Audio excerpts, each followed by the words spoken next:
Oh! Tell him the Ben Francisco story. And I don't even care about saying that dude's name. Yeah, fuck that guy. Alright, we'll do a quick recap. This is an OG throwback 2014 story from Shop. Shop had been open like 4 months. That little? Yeah, dude. We were in the fucking cradle. Opened the shop in July 2014. I was 19. Kurt was 19, 20. He was not like officially an owner of the business, but he was always around since day one. He's always fucking there. So I'm a fucking young and dumb 19-year-old, and I trust people. But there's a shop owner and Ben did give you pretty good reasons to trust him. Absolutely, yeah. There's a Dude, I can't even blame my 19-year-old self. Nah, dude, that dude was balling out of control, man. He was 22, riding around in a GTR, had a fucking shop called Most Dope. There's a shop in Aurora called Most Dope. There was, and it was said to be the dopest shop in Illinois, the nicest, which it probably was. It very well could have been, dude. It was probably the nicest vape shop in Illinois because we went there a few times. It was very high. One of the coolest shops I've ever been in because it had like, you know, a fucking car muffler exhaust system. Yo, like, they ended up, after our scaffold, they ended up getting a monkey, allegedly. I never saw this monkey, but they had a monkey in the shop in, like, a cage, and that's legit. So that's the type of dude he was. That's he how was making a couple was. bucks, and he was blowing a couple bucks. Yeah, monkey in the vape shop. Yeah, exactly. So, it was the dopest shop in Illinois. I don't remember exactly how we met, but, you know, through the vape scene, probably Facebook. We start talking. Bought some shit from him a couple times. Yep. Went down there. The way the shops in Aurora did it, there was a few, like pretty much Asian vape shop owners, and they would all like pool money in together and do group buys from like usually China, and it saved them money. So if they want fucking, you know, 100, you know, each shop needs 30 disposables. It wasn't disposables at the time. And there's 6 shops, so that's fucking 180. They get a better price for group buying, right? So they would do that often. So I started doing that and just buying wholesale from them. At the time I was getting mech mods, RDAs, juice. And it was cool for like batteries. A month or so. Well, it wasn't super cool because he was a little like, oh, I'll have it this day, and it comes in that day. He was always a little sketchy like, and a little douchey. That's kind of how it was back then, so it wasn't... You know, inexcusable. Yeah, exactly. Yeah, and the vape scene, it was a Wild West of the vape scene. I was ordering from practically a guy out of his van. That was when like premium juice was a new thing. Yeah, it was wild times. So I started putting orders through him. At some point, Ben calls me because he knows that we were running the Rockford scene pretty well, and he wants to host a cloud comp at our shop. And he knows we have a nice shop.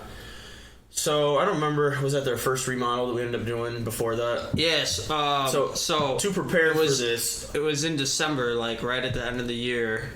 I know we'd been open, like, 6 months at this time. Getting some decent traction, put some good juices out there, kind of had the gears coming into place. Starting to make money. We were really hitting it with the promotions and the cloud comps and the events at the times. You know, they'd pull a crowd and it made an image. And we ran some great cloud comps. Yeah. And this one was supposed to be, like... the biggest. This dude had this super hot Asian model, like one of the hottest chicks I've ever seen in my life. Well, like we planned it together, and I paid for Jen or whatever her name was. I paid for the Asian model. But yeah, so Asian model, dude was supposed to roll up with Asian model, an Asian model. Prizes. Asian model. He was hosting the Cloud Comp, and this dude, just to give you a background, the vape industry wasn't as stupid, but we really liked Cloud Comps. The Cloud Comp is when 2 people stand back to back, so you can blow the biggest cloud. Whoa, that's a milky one. And then we would judge who blew the biggest cloud, and whoever won would get a prize. And that was a thing. It's been a thing. It probably still is, not really. So he would host cool cloud comps, and we would host cool cloud comps. So he approached me and said, hey, you got the Rockford area figured out. What if I host a cloud comp at your shop? And I was like, fuck yeah, dude, that's great for publicity. He's going to bring Aurora people. I get to use this to market it. We're going to have all kinds of people at the shop, which in fact there were. Oh my God, dude. So in addition to the Asian model, he said he was going to bring like a DJ, 40 to 50 people, a camera crew, and prizes. Most importantly to us, a lot of product that we had ordered at that time. Product that we and amongst ordered. that product was 18650 batteries, which us being noobs as fuck at the time. Show them what that is. It's just a battery that you need. So lithium ion cell. It's very, very standard. If you vape, you've probably heard the term. So at the time, that's all people were using to run their devices. So it's still it was a popular. It still is. But it was an absolute necessity. If you don't have batteries, you're not vaping. That's basically. Especially back then. Especially for a cloud wasn't comp. Especially for a cloud comp scenario, because that's like the whole concept is you get your batteries and you build your shit. So he was supposed to bring all of that along with prizes, giveaways, and he was supposed to host this cloud comp because I had hosted, but he was like the expert, you know. So we had just expanded the store. Yeah, we doubled the square footage, damn near, of like sales floor, because there was the shop was kind of like just a basic little rectangle, and then there was like this little square room right in line with it at first. And then we knocked that fucker down and expanded it, which added a lot of 1.5 times the space, probably. Yeah. Open it up. We got a cloud comp banner made in a night, which was great Jeff. for events. Yeah, dude, he whipped it. So, beautiful big banner, and more importantly, you know, it's getting close to like business time. It's like 8-9 o'clock. Dude's nowhere to be seen. Well, hold on. We had more people in that fucking store at that time than had ever been in there at that time. Easily packed. ×2. Yeah, we got pictures. It was cram packed. It was awesome. We were like, yo, check it. We had told so many people, like, yo, check it out. Like, we got batteries coming with our other dude. And, you know, getting the whole spiel and kit and caboodle about, like, to further set the scene. Didn't have good wholesalers at the time. I knew some, but just they didn't have what I wanted, basically. So at this point, I was ordering heavily through him. We had some other wholesalers, but it was also December, like you were saying. And what comes after December, January, February, basically during this time, during February, the Chinese New Year, meaning you can't get anything in and out of China. So basically, China shuts down. Supply shortages. Yeah, supply shortages. China shuts down for the month of February. So what that means, in essence, is that we were depending on this stock of product because coming up, wholesalers were running out of product. China was running out of product. So he had these essential, like we literally didn't have batteries because we were waiting on him. So we had these essential batteries that we need to keep the business open and mech mods devices, you know, RDAs, juices. We had this whole shipment from them, totaling roughly. It was the order amount was roughly 3,000 to 4,000, which was so much money for us back then, bro. Yeah, like I wasn't involved with the finances back then, but yeah, that's a lot of money now. That was make or break, and that's a lot of. That was fucking like. There's the whole fucking budget. Yeah, that was make or break at that time, for sure. But it was so poised to like just pan out and be like stupendous. Yeah. You know, we had 50 people in there ready to just fucking buy whatever we had to sell. So it was perfect. So really, there was a liquid line at the time called Off the Chain (OTC), and it was like 95% VG or something. It was bad. It was not a good juice. But the owner of that liquid line had passed away that week. And he was friends with Ben, so Ben and his entourage attended the funeral, and that's the reason apparently they were late. Basically didn't show up with the product and shit. So here's what happened. I forget that detail that was his shallow-minded excuse. Yeah. Well, we have no product. So we have a room full of customers, let's say 50 to 100. It's some of his people, mostly our people. Everyone's excited. We have a hot Asian model coming. We have a DJ. We have this guy who knows how to host cloud. And we got the house packed. Like, we couldn't hardly fit another 40, 50 people the best prizes. He was giving away that kaleidoscope, which was like $300 mod. Or $375. Yeah, one of one. Or one of 10. You know what I mean? Very dope. Hyped. Still dope. He shows up about an hour after he's supposed to. We have a room full of people. We have no batteries for this cloud competition. So it's like, fuck, he's here. Let's get going. You know, I don't even care that he's late. Let's start this bitch. Where's the batteries? Where's the product? Where's the prizes? He opens his cardboard box, and in his box he's got some t-shirts. He's got some of that Off the Chain juice, which was not good. He's got maybe a mech mod or two and like an RDA. So basically, a fifth of what he promised, no batteries. And mind you, I have people who are ready to compete in the competition who need batteries. Need batteries, otherwise they're not competing. Which was foolish of them because those bats wouldn't have been charged anyways. Yeah. But and there was, it's not the point. Yeah, room full of people, and then even customers. Obviously, it's a great sales time for us. So, we didn't even mention that. We have a room full of people. We're running specials. We have these kits that we're going to get out, and we had just ran out of batteries like that day, pretty much, or like very like that moment. Super relying on him, and we can't make sales. People can't compete, and Ben's here late. Supposed to host. No model, no DJ, no nothing. His excuse... He showed up with like 6 homies. Yeah, 6 homies or whatever. His excuse is the funeral, which... Sad, but business is business. Dude, I literally paid you this much money. We have all these people here. There's no reason for you not to have the product. Don't give me no fucking funeral excuse. Well, I mean, I understand... Don't use your dead homie. Shipping delinquencies, but... He never said that. Exactly. Nope. Exactly.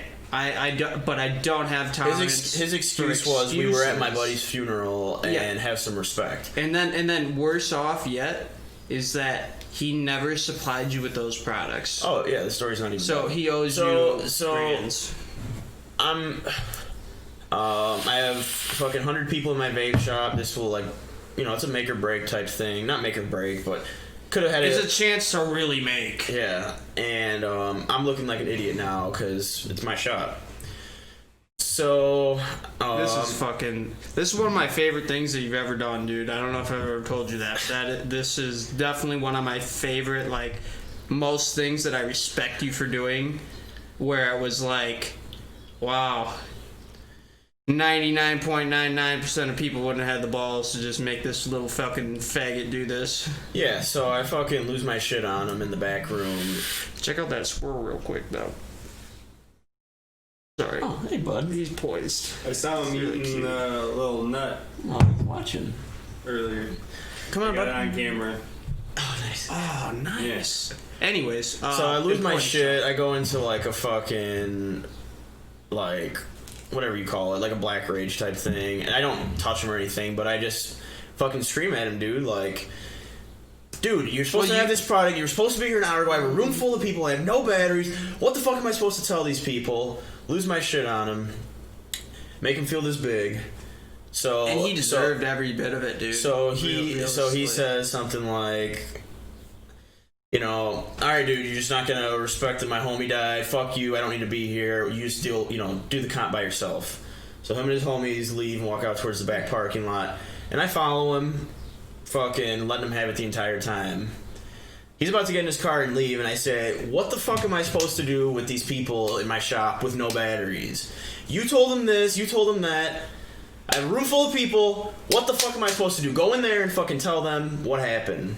This little bitch, tail between his legs, with his entourage. You dragged him by his ear, dude. Walks back in the shop, goes group to group, and apologizes, fully accepts the blame, which, if there's anything I have respect for, I mean, maybe it's because I've made him feel like a little bitch, but... No, he didn't fully accept the blame. He accepted the blame like a little bitch. He accepted the blame like a little bitch. He went group to group, and he says, I'm sorry. I've never seen somebody look like such a little bitch in my life. I was supposed to bring the batteries. This is my fault.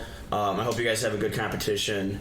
And he left because he had to save face, basically, at that point. Because I would say he knew that if he didn't tell him, then I would have. In a worse way. So I remember being right this close to him, and he's like, hey, yeah, sorry I didn't get your batteries. Yep. It was so, Yep. But he didn't just walk in and say it to the group of 100 people. No, he walked went around and went to made sure every everyone single heard from, not everyone, but most people heard from him. He fucking left. I fucking chased him. I said, where's the model? Because I paid for this shit. What about the product that I paid for? What about everything, what about everything that I paid for? He says, we're going to go back to our shop in Aurora and we're going to give everything away there. So him and his little bitch friends get in their car and go back to Aurora. Whatever they do, I didn't even look into it. They probably did some lame giveaways. I come back in the shop steaming, and there was I had a bunch of friends there, obviously, and basically people, someone told me that I had to, calm down and get the show going, otherwise everything would be ruined. I did. We made do. We had a great time, We I would kicked say. ass after that. Yeah, batteryless. I kind of like We made it remember work. reconvening with you and being like, "Hey, what I don't even know how we did. but And then we it made like that shit went work. well, you know, like. But there were definitely losses in business, and I remember So the follow-up, yeah. somebody was very upset. At least one person was irate, I would even say, about us not having the supply of batteries. one person. So At least, like, the to reason my I explained the specific Chinese New Year but I'm before sure that- there were many, many people. the reason I explained the Chinese New Year before that is that, so keep in mind, this dude still has $4,000 worth of product, $3,500 worth of actual product that we were supposed to have to resell. We don't have this. We were relying on it. Boom, Chinese New Year hits. I don't remember exactly the time frame, but literally directly after that, the following week, I'm scrambling to find batteries. Still can't find batteries. Like, bad. I asked my friends in the vape scene around the area. I'm hitting up wholesalers. Obviously, I hit him up. He either doesn't answer or, whatever. I called him and he said, yeah, you'll get your product. After all this, yeah, you'll get your product. Keep waiting. Stupid me was like, oh, he's not going to just keep the product. He's going to give it. It's going to be late. To date, never gotten the product. So it's a Chinese New Year. We can't get shit. We don't have batteries, but we also don't have devices and RDAs and stuff that we actually need. I don't know how we made it through that month, but we did. And talk about a customer being upset that we didn't have it. And talk about loss of sales. I can't tell you how many customers came in to get setups, and we had to tell them we don't have batteries right now. I'm sorry. It was humiliating. Yeah, and customers literally just walking out. So we made do. We sold what we could, and we made it through. So dude still owes me $4,000 to $5,000. There's more to the story. Basically, they were harassing me because at the time the shop number was my cell phone, so him and his buddies would prank call. I reamed him a couple more times, and then we ended up. Long story short, ended up being a lawsuit. I got a lawyer. He got a lawyer. We were a few months into the lawsuit, and then he dissolved the corporation, Lena Fran Corp. He dissolved it, so that means I can't sue the corporation. I would have had to go after him personally. It would have cost a lot more money. My uncle at the time, who was my business partner, said, you got to know when to cut your losses. So we cut our loss. Wiser words never spoken. So we cut our loss, and between what he took, loss of business, and he had some other devices that I gave him and some other shit, a really conservative estimate is that we lost $5,000 to $6,000. But then when you consider loss, I would say it's probably when you consider loss more of like business, it's more than 10. that. Yeah, 10. Like Easy. Basically, because the damage back then, done, if you had a customer, dude, you had them. the damage done then, when you think about it, like, in theory, still affects us to this day. Because there was customers that came in to get stuff. Stained. Yeah, that couldn't. Stained. That never came back. That went to the competition, so we lost residual on that forever. All in all, sure, it's all my fault. I fucking trusted someone that I shouldn't have, and I should have had more batteries. I learned a lot of stuff from this, obviously. But if there was any takeaway, like, not blaming myself, it's that you can't fucking trust anyone, even if they seem like a legitimate, respected business owner. And a lot of people have that misconception. That's why you can't get upset over breaking a fucking TV, dude, because there's snakes in the grass like that. Fuck a $400 TV when you got fucking $4,000, $5,000 deals to make on a daily basis with fuckers that can't even look at you fucking straight and tell you the truth. It's rough out here, man. To me, that was inexcusable, though. That's just a big misconception, is that people say, "Oh, you're a business owner." I've gotten that all the time. People trust me because I'm a business owner. Don't trust me because I'm a business owner. I can be a fucking sleazeball. Trust me because I'm a trustworthy person. Because actions speak louder than words. Because I don't screw intentions. Because my intentions. It's intentions, man. I mean, keep in mind again, this guy had the dopest shop in Illinois, or one of the dopest. Driving around a GTR. Really cool guy. Loaded. Yeah, of course, personable, cool guy. Hadn't attracted What girlfriend. 22-year-old do you know that drives a brand new GTR, $70,000-$80,000 supercar? So you Come think on, this guy's you got to doing be something. fucking with the right team, and it seemed like the right team. Yeah, you say this guy's doing something right. With this group buy thing, like, all these shops have been doing it for years or months, where they all pitch in and they group buy from China. It's a very common thing. What could be the danger in that? He's a very reputable business owner. Well, we find out afterwards this guy is just a straight scumbag. Fuck Ben Francisco. Fuck Ben Francisco. And and fuck Ben Francisco's family. And his family. And his friends. And his friends.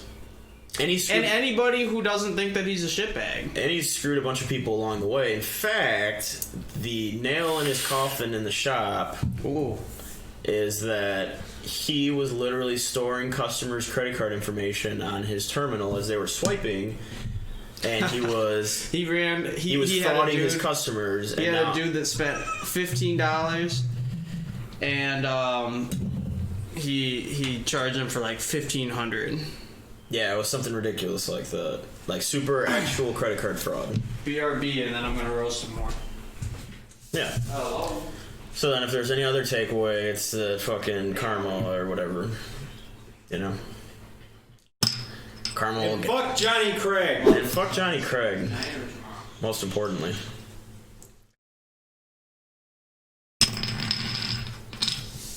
Alright, I'll see you soon.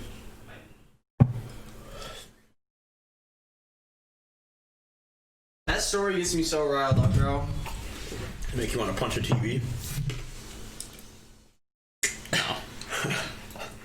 Give it a nice wailing. Do it. It's pristine, though. We're still appreciating the art. It's gonna look at me wrong. Every time I hit it, it's a couple more lines.